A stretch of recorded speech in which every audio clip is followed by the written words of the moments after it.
What's up mga kolokoy? Woo!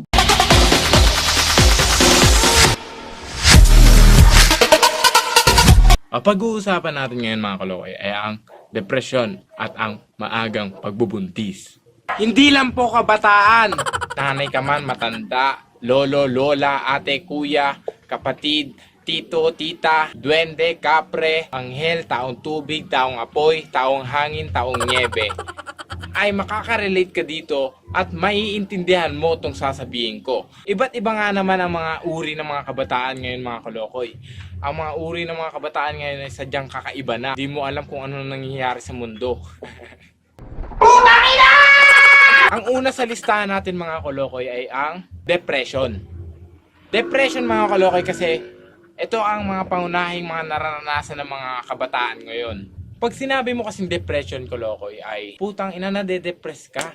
Yung putang inang yan, na parang nadadown ka sa sarili mo, parang negative ka lagi. Pag sinabi mo kasing depression, putang ina, napakabigat. Napakabigat ng pinagdadaanan mo, no? Sobrang bigat, mga kolokoy, parang pasan mo na yung buong daigdig. At parang buwat-buwat mo yung maleta mo, puno ng bala. Maraming kabataan ngayon nakakaranas ng depression. 75% ng mga kabataan or may edad ang nakakaranas ng stress or depression. Kasi ang depression mga kolokoy ay napakahirap talagang solusyonan. Lalo na pag yung blankong-blanko ng isip mo, gusto mo nang mamatay. Gago! Tanga! Inutil! Talagtado! Bakit nagsusuicide yung karamihan ng mga kabataan ay dahil sa depression. This is not a fucking joke because depression is a fucking problem in this society. Putang ina, napapa-English ako. Depression is a big problem for this generation kasi napakaraming kabataan ng putang inang nakakaranas nito. Sa depression kasi nandyan yung mga pagkainggit, pagka-down sa sarili, heartbreaks, financial problem, facial problem, family problem. Ang depression talaga ay sobrang hirap. Pero sabi ko sa'yo, makakaya mo yan. Think positive lang, kaibigan. Sabihin, lahat yan ay kaya mong lampasan. Lahat yan ay lilipas din yan. Isipin mo kapatid, yung problema mo ay basic lang yan. Samantalang yung iba, walang makain, walang matirahan, walang masilungan. Actually, swerte ka pa nga kaibigan kasi. Nakakakain ka ng 3 araw. Actually, swerte ka pa nga kaibigan kasi nakakakain ka ng 3 beses sa isang araw. Samantalang yung iba, problema nila araw-araw yung kakainin nila, no? Kaya, huwag kang ma-depress. Sa simpleng bagay lang, no?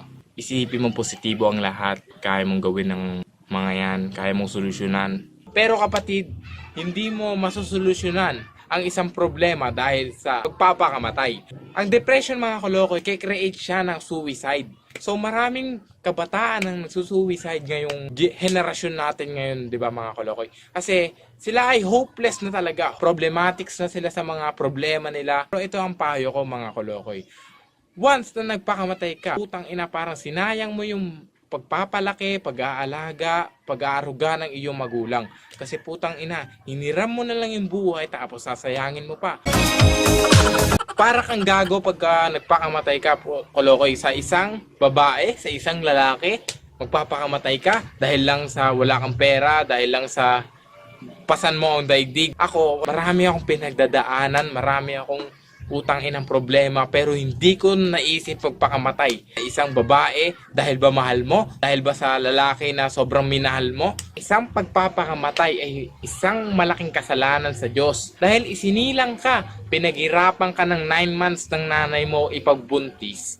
Inalagaan ka, inaruga ka, putang ina, tapos sasayangin mo lang yung buhay mo. Putang ina, kolokoy, mag-isip ka naman. Just fucking change your mindset mga kolo. Kasi putang ina, napapansin ko sa mga kabataan ngayon ay sobrang maramdamin, sobrang akala mo sensitive. Payo ko lang sa inyo, huwag kang magpapakamatay kasi sayang ang buhay. Napakasarap mabuhay, napakasarap mag-enjoy, napakasarap mag-travel, napakasarap humingi ng baon. Sabihin mo sa akin ngayon, kolokoy, na hirap ka na sa buhay mo, wala ka ng pag-asang umangat. Ito mga kolokoy, hindi rin natin masisi ang ating mga magulang pag tayo ay sinesermonan. Kasi once na tayo ay sinermonan yan mga kolokoy, may mapupulot kang aral, may mapupulot kang knowledge sa kanila, no? Na ay putang ina, hindi ko na uulitin yung mga ganun kasi masama pala. once ang kabataan ay naligaw ng landas, ay yan po ay kulang sa payo, kulang sa sermon, kulang po sa discipline. Ang buhay ay napakaikli. Life is too short, no? Enjoy life, enjoy everything, no? Kung ikaw ay naliligaw, putang inang yan, magbago-bago ka na. Magbago-bago ka na kasi Duterte na. Once na tayo ay mamulat sa realidad, ay piliin mo na agad yung daan. Daan kung nasaan ka dapat, no? Huwag kang pipili ng daan na alam mong baluktot, na alam mong mali. Ito sasabihin ko sa lahat, no? Kabataan ka man or matanda na, puti man ang buhok mo or hindi, kalbo ka man o may buhok. Alam nyo mga kolokoy, balang araw ay aangat ka din. Balang araw ay mararating mo rin yung gusto mong puntahan. Be positive na lang, no? Beautiful things happen when distance yourself from the negativity. So, lahat yan nasusolusyonan sa magandang paraan. So, ayun mga kolokoy, ang next natin ay ang batang ina at ama. Di ko po nilalahat ng batang ina at ama, no? Wala naman tayong problema dun kung gusto nila yun kasi buhay nila yun mga kolokoy.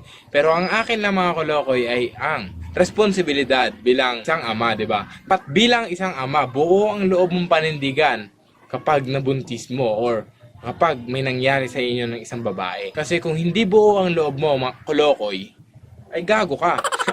Merong mga kakaibang mga naging tatay na bata pa na putang ina takot talaga. Yung bang putang ina tinatakbo yun yung responsibilidad na pagiging ama nila samantalang nagpakasarap sila doon. Hindi ko po nilalahat hindi ko po nilalahat. Marami sa panahon ngayon ang hindi nila kayang alagaan yung anak nila. Putang ina, pag di nyo kayang alagaan, tangina nyo, wag na kayo gumawa. Alam mo nakakainis sila sa mga putang ina to kasi gawa ng gawa, di naman kaya nilang sustentuhan o alagaan yung mga anak nila.